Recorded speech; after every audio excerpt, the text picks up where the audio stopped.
केंद्र सरकार ने कहा है कि उसके पास किसान आंदोलन के दौरान मरने वाले किसानों और उनके खिलाफ दर्जनों मामलों की कोई जानकारी नहीं है। ऐसे में किसी को वित्तीय सहायता यानी मुआवजा देने का सवाल ही नहीं उठता।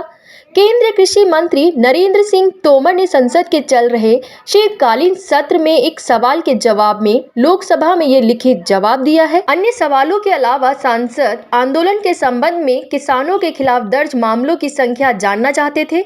इसके साथ ही राष्ट्रीय राजधानी में और उसके आसपास चल रहे आंदोलन के दौरान मारे गए किसानों की संख्या पर डेटा और क्या सरकार का आंदोलन के दौरान मारे गए किसानों के परिजनों को मुआवजा देने का विचार है, इसकी जानकारी भी मांगी गई थी।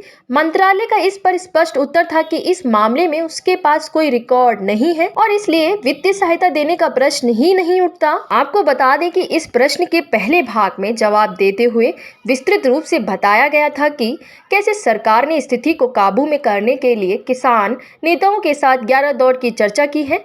3 विवादास्पद कानूनों को निरस्त करने की मुख्य मांग के अलावा जिन्हें अब आधिकारिक तौर पर संसद द्वारा निरस्त कर दिया गया है। 1 साल से ज्यादा समय से चल रहे आंदोलन के दौरान किसानों के खिलाफ दर्ज मामलों को वापस लेने और मृतक किसानों को मुआवजा भुगतान करने की भी मांग की गई है।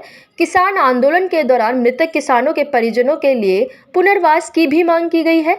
बता दें कि किसान नेताओं ने आंदोलन के दौरान मृतक किसानों को शहीद किसान कहा है। उधर किसान संगठनों का दावा है कि आंदोलन के दौरान 700 से अधिक किसानों की मौत हुई है। बता दें कि 11 दिन पहले ही प्रधानमंत्री ने राष्ट्र के नाम पर अपने संबोधन में तीनों कृषि कानूनों की वापसी का ऐलान किया था और किसानों से इसके लिए माफी मांगी थी।